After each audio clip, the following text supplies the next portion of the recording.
We got something a little bit different for you today on Classics World.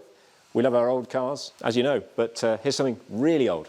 100 years old, in fact. Austin 7 was launched in 1922, and they made them all the way until 1939, when production stopped for rather obvious reasons. So in terms of specifics, made up your mind that you fancy a 7, what do you need to look for? Well, pretty much everything.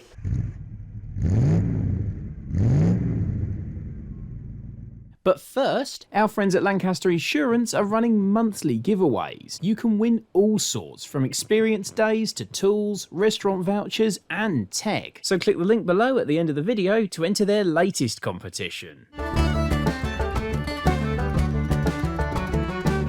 The first thing is make sure that you're not buying a car that's been made up from bits. Mix and match possibilities with 7s are endless, and of course they're so old that over the years anything can have happened. People can have put a different chassis, engines, bodies. They could have been in accidents, people could have restored them from piles of parts. All those things can have happened. So check the chassis number. There are loads of guides online as to where you'll find the chassis number. It moved around in different years of production. And check the body number and the engine number and things like that. Know what you're buying. Starts with the body.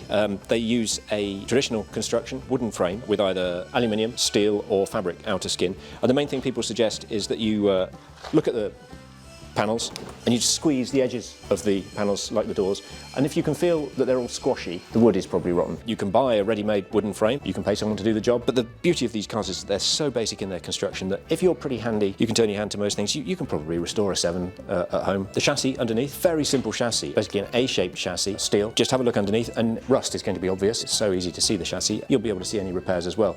Don't be surprised if there are repairs, because it is an old car and it probably will have had some repairs, especially around the rear. It also pays to check rear bodywork a little bit more carefully than the front. You want to check the base of the door pillars. The rear lower section of the body is obviously a little bit harder to repair than just unpicking the outer panelling from a door. Also check the sills, by which we mean where the door opens. Also the floors, just check that they're sound. Elsewhere on the body, things like where the wings mount, just check that it's all up together. And there are also other distinguishing features from different models of 7, swage lines in the body and wings and things like that, little details that will identify different models of the car. Once you've done your research, you'll be able to identify whether parts have come from another model or not. It's not uncommon, so don't be put off by it. People do like to upgrade the 7s, especially mechanically, to make them easier to drive in modern life.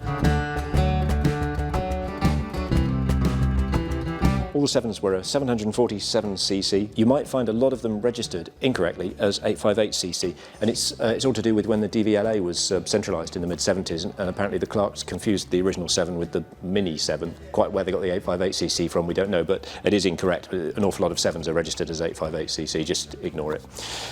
So it's a very basic system in the early cars. Pre-36 cars used a 2-bearing crank. People reckon they're less smooth but generally more reliable than the later 3-bearing cranks. The early cars also used a splash lubrication, so don't be surprised if oil pressure is like 4 pounds at idle. It's not a problem. Thermosiphon cooling systems, there's no water pump to worry about. It's as basic as they come. Problems are going to be obvious. There's no point in me pointing to individual fuel injection components or something. If it smokes, it smokes. If it rumbles from the bearings, then you know you've got a problem. Most of them have been well maintained. Parts support for the engine is excellent, so even an absolutely worn engine can be sorted out. On the early cars, it's just a 3-speed crash box, no synchro, 3 gears. You've got a 4th gear from 1933, and then they gave you some synchro on all the gears except first from 1934. If it jumps out of gear, suspect the detent springs or maybe a selector fault adjustment. If it doesn't happen very often, a lot of people just say live with it, rather than disturb the gearbox. Crash box isn't the daunting prospect it sounds like. Just learn to double D-clutch and you're not going very fast. This one's actually got a later gearbox in it, which makes it easier to drive anyway, and that's the case with an awful lot of 7s that have seen a lot of regular use.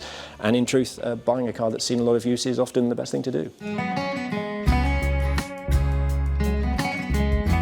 Suspension?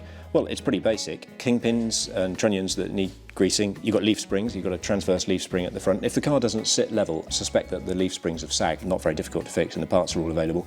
And if the steering feels really vague or erratic, there are rubber linkages for the dampers which can perish, and that'll cause that. Otherwise, what you see is what you get. Keep on top of the grease. What about the brakes? On pre-1930 cars, you had your handbrake for the front wheels. The foot brake didn't work didn't brake the front wheels at all. You got 4-wheel brakes from 1930, but they all operate on a cable system. The brakes do need some familiarity, and they're not very powerful, as you'd expect. The best you can do is really keep them adjusted and drive within the limits. We've also got spoked wheels. Tap the spokes and keep an eye on them for damage and make sure they run true, because again that'll be unpleasant to drive if they're shimmying all the time because the wheels aren't true. Otherwise, what you see is what you get, and it is really quite basic.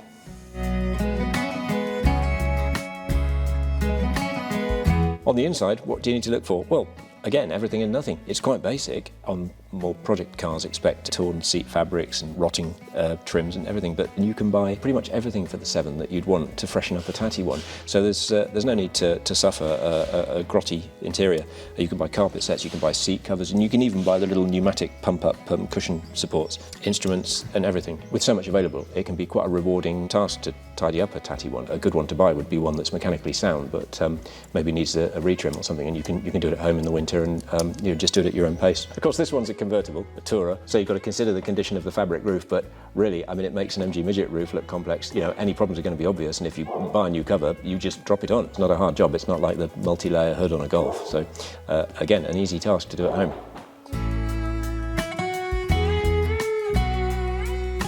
So, you might feel you're sufficiently clued up on 7s. You know what to look for. Do you actually want one? They're brilliantly compact. They'll go into single garage and you can walk all around them and you can work on them and you can keep all the bikes and freezers and junk as well. But driving them, you do need to be sympathetic. You do need to be into older cars. You can't expect it to brake like your modern car, and it certainly doesn't go like your modern car. You're talking 50 miles an hour, absolutely flat out. You're limited as to the use of it, and you won't just feel guilty about not using your old car very much, because there'll be a lot of occasions when you simply can't use a 7. It's not practical. One of the big factors that might influence your decision whether to buy a 7 or not is whether you can actually fit in the thing. I've got my assistant here, 6'8" apparently, so let's see how he gets on.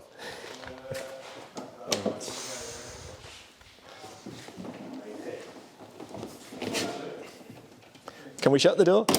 Yes. Okay, you're in. Could you steer? What about the pedals? The pedals are ever so close together. Well, they're very small as well, so if you've got big feet, and you've got, what, size 12? I can't. Can't get the handbrake off. Do try before you buy. The later the car, the easier it is to live with. The 7 was improved incrementally throughout its lifetime. The brakes got bigger, the engine got a little bit more powerful. They're just that little bit easier to live with if you're just taking a first step into the pre-war car ownership. Possibly the hardest thing to get your head around when you think about buying a 7 is the sheer number of varieties of 7 that were produced. The early cars were open 4-seat tourers. They're the ones that you'll hear referred to as Chummy, mainly because you had to be pretty chummy to fit in. They then produced a closed saloon from 1929, which you'll often see referred to as the box saloons. The car was facelifted in 1934, and at that point they gained dual names like Ruby and Pearl. The Big 7 was the big change, was sort of a facelift, we'd call it these days. More powerful engine and generally a bigger car with a bigger chassis, and that was the one that carried on until the end of production. You're looking at, say, maybe 5,000-6,000 for the entry ticket to a usable car. May not be that presentable, but you'll be able to use it and improve it. Add £1,000 or more for the open cars. From there, values just rise with condition. The later cars are less valuable than the early cars. Top end is about 20,000, for which you'll get maybe something even a bit more exotic like the Jaguar-bodied Swallow, which was the car that set Jaguar, of course, in the car-making world. You might have heard there's a decline in interest in pre-war cars. We even did a film on it recently. The interest is perhaps much stronger than we might have thought, and if you want a pre-war car, the 7 is an ideal first step into that world. It's so small it'll sit in your garage at home, surrounded by all your family junk. You can use it, you can trundle around locally. Parts support is just superb, and the club scene is brilliant. I mean, they're the most social of all the car clubs I've ever encountered. It's an easy first step into the world of pre-war cars, and if you want something that's really old, the 7 is the ticket.